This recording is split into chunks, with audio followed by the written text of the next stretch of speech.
Olá, tudo bem? Bem-vindo a essa aula sobre a aplicação de soluções da indústria 4.0 em centros de distribuição, armazéns, almoxarifados, enfim, operações que envolvam a manutenção de diferentes tipos de estoque, insumos, peças, partes, produto acabado, tudo bem? Não deixe de curtir esse vídeo, assim vai dar um pouquinho mais de visibilidade, outras pessoas vão poder ter acesso, vão enxergar, e também inscreva-se no nosso canal. Dessa maneira você vai poder ser informado sobre as próximas aulas, a gente está sempre lançando alguma coisa nova, tá ok? Muito bem, essa aula é baseada num artigo que eu escrevi em 2018, em meados de 2018, e eu projetava um cenário para 5 anos na frente, em 2023. Se você quiser ler na íntegra esse artigo, ele está lá no meu perfil no LinkedIn. Você me encontra fácil, Alexandre Oliveira Sebralog, clica lá para me seguir e dá uma olhada no artigo. E a ideia básica desse artigo, que foi construído em cima de uma trilha de transformação digital para uma indústria de autopeças, enxergava um armazém com algumas soluções que seriam calmamente implantadas ao longo desses 5 anos e que ao longo desse período, a operação grande, ele reduziria 482 pessoas, né? Cairia de 482 pessoas para 126, então uma redução bastante importante no quadro. O plano deles não era mandar ninguém embora, calmamente absorver o turnover natural, um colaborador aposenta, outro deixa por uma outra oportunidade e não haver substituição. E, em paralelo, ainda absorver um crescimento de volume. Nesse horizonte de 5 anos, ele imaginava que o volume cresceria 3 vezes, ou seja, a equipe reduzir de 428 para 126 e o volume crescer 3 vezes, ou seja, é um ganho de produtividade de quase 10 vezes. Muito bem, na verdade, mais de 10 vezes. Então, vamos ver, fazer um tour sobre as possibilidades que tem em torno dessa operação. Aqui tem uma brincadeira que eu faço, que é o desenho, né? Eu brinco que eu costumo roubar as canetinhas dos meus filhos, né? Então, olhando aqui para uma operação de armazenagem, onde a gente consegue enxergar oportunidades para alterar, ajustar processos de forma que eles se tornem mais produtivos. A começar por atividades, por serviços de identificação. A gente pode acompanhar as duas setas vermelhas. Aqui em cima tem os nossos veículos chegando com insumos, com mantimentos, com material de embalagem, com produto acabado. E existe uma tecnologia capaz de identificar, de ler a placa. E que não é nada muito diferente do que a gente encontra muitas vezes nesses radares de rua.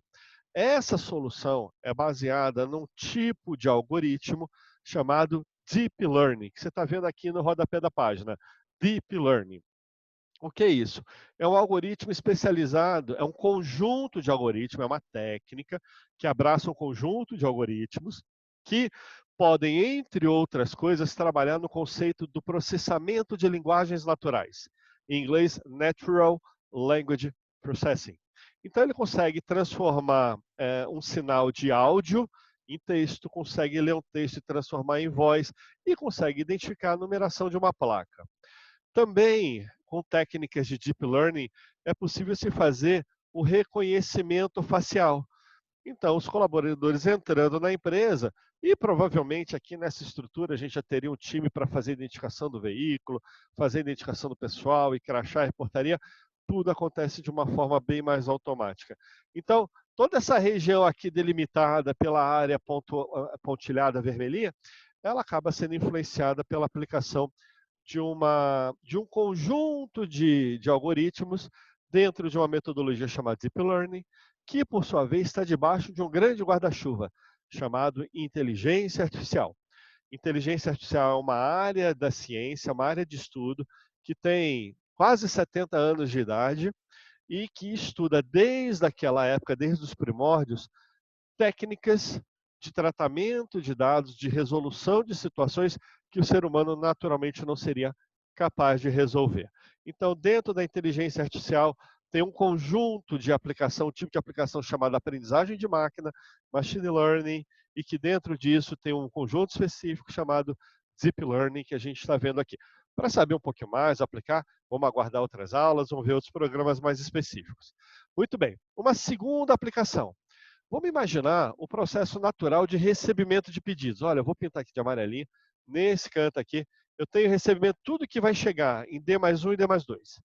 E daí a gente vai utilizar um conjunto de técnicas agrupadas em torno do conceito de aprendizagem de máquina, machine learning.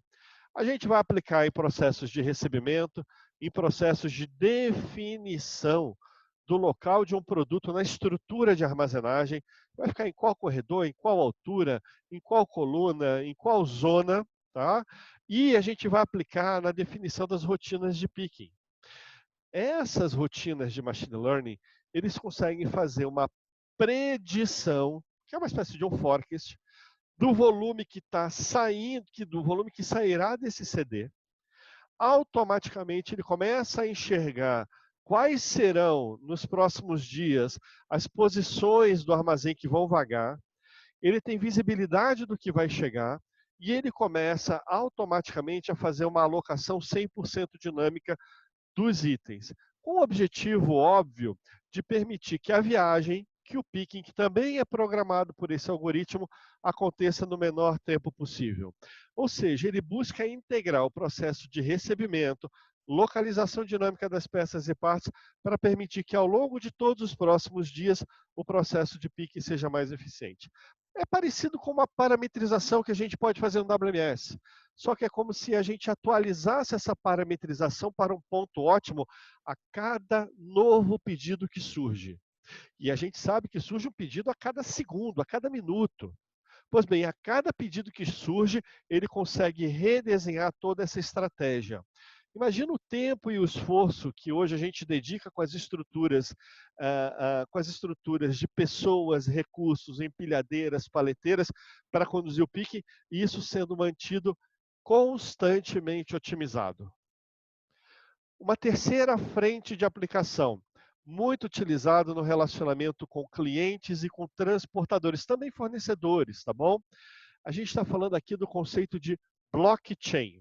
Eu sei que assusta um pouco, é um termo menos conhecido. Se você quiser se aprofundar um pouquinho mais em blockchain, já tem uma outra aula disponível aqui no nosso canal, dá uma olhadinha. É uma aula de mais ou menos 40, 50 minutos, que vai te permitir se situar super bem com relação a esse conceito, numa visão que não é técnica, numa visão de gestão, numa visão de administradores. Mas resumindo, o que é blockchain? É uma maneira de se armazenar dados.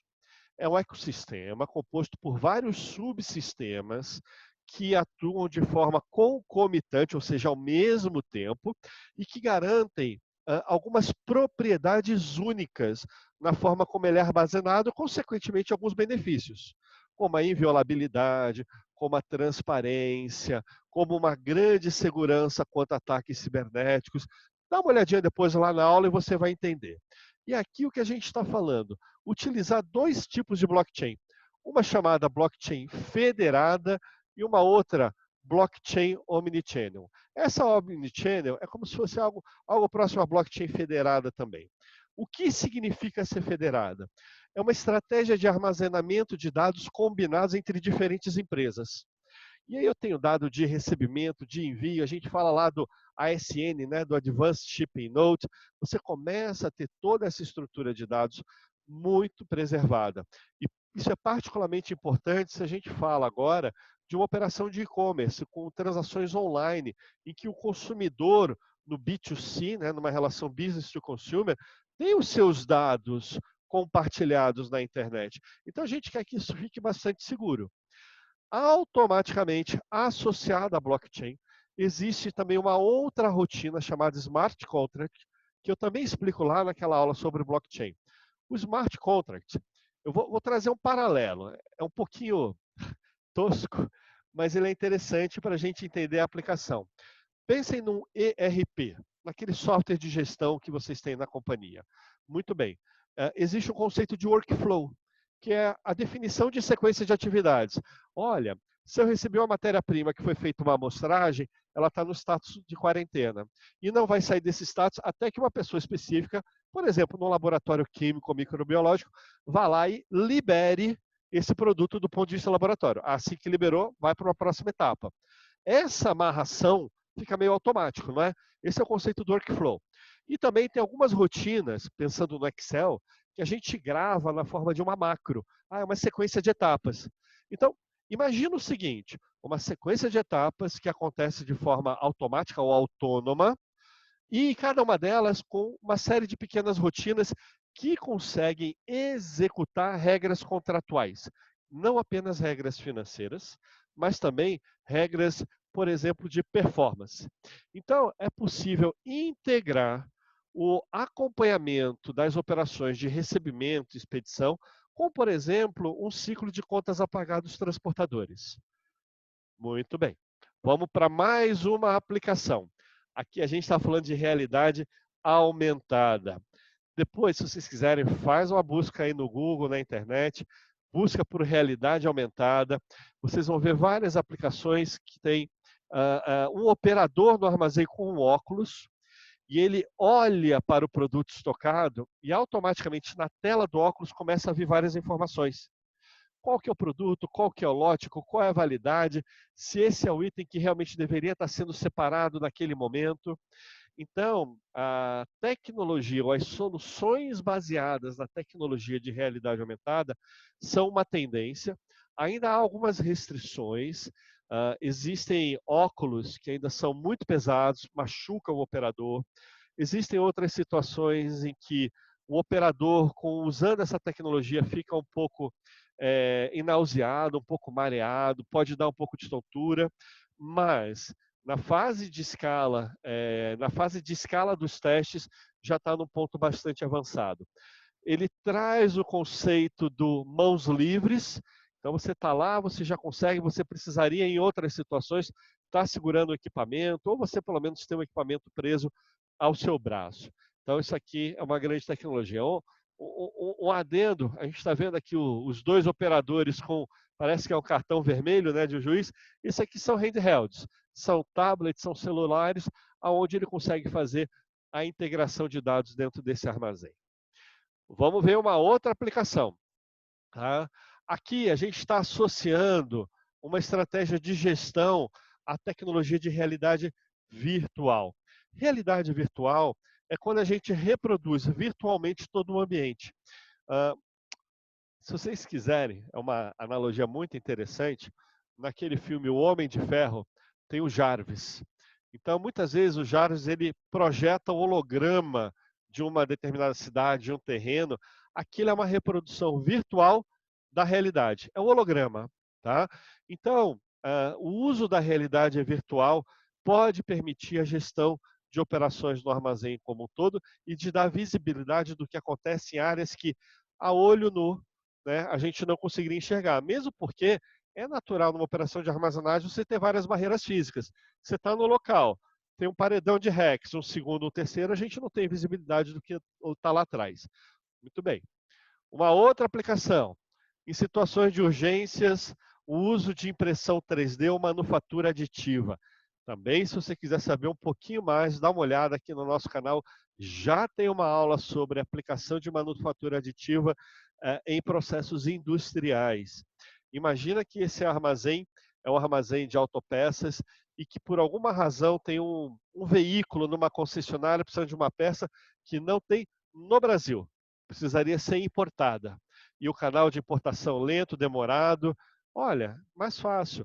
A matriz nos Estados Unidos, na França, na Alemanha, na Itália, no Japão, na Coreia, manda um arquivo eletrônico. Esse arquivo eletrônico é lido por uma impressora industrial 3D e fabrica aquela peça naquele local. Fabricou provavelmente em algumas horas, alguns minutos talvez, mas provavelmente em algumas horas, vai lá e faz aquela entrega. Óbvio, não é uma solução para todos os casos, mas é algo que tende a descentralizar o estoque e reduzir o estoque na cadeia como um todo. Dá uma olhadinha lá na aula de manufatura aditiva que você vai achar bastante interessante. Muito bem, comunicação. Aqui a gente está falando de internet das coisas, IoT. Hoje, o nosso celular, o nosso smartphone, ele é um emissor de sinais. A gente captura sinal com sensores, ele manda sinal para todos os lados. Você tem toda essa comunicação via internet. Então, isso tende a dar agilidade nas tomadas de decisão e nas movimentações, inclusive no monitoramento de localização de empilhadeiras e de paleteiras. Você consegue um total controle dos seus ativos e mais. Ao final de um dia, depois de registrar toda a movimentação dos seus equipamentos, é possível voltar, por exemplo, para um daqueles modelos de aprendizagem de máquina, que a gente viu aqui no início da aula, e pedir para que no dia seguinte ele nos ofereça uma recomendação de otimização dos percursos a serem realizados. Então, a gente começa a integrar todas essas soluções em termos de movimentação. Muito bem, passei por algumas das soluções tecnológicas que podem ser aplicadas nos centros de distribuição. O potencial de oportunidade é gigantesco. Repito, se você tiver a oportunidade, dá uma olhadinha lá no meu perfil do LinkedIn, Alexandre Oliveira Sebralog, busca o artigo integral, é bem bacana. Vou deixar o link aqui embaixo em descrição, tá? Então na descrição desse vídeo, clica ali, vai ficar super fácil para você conseguir acessar esse material, é bem legal. Não deixe de curtir o vídeo e inscreva-se no nosso canal para você acompanhar as próximas aulas que a gente vai lançar. Até logo!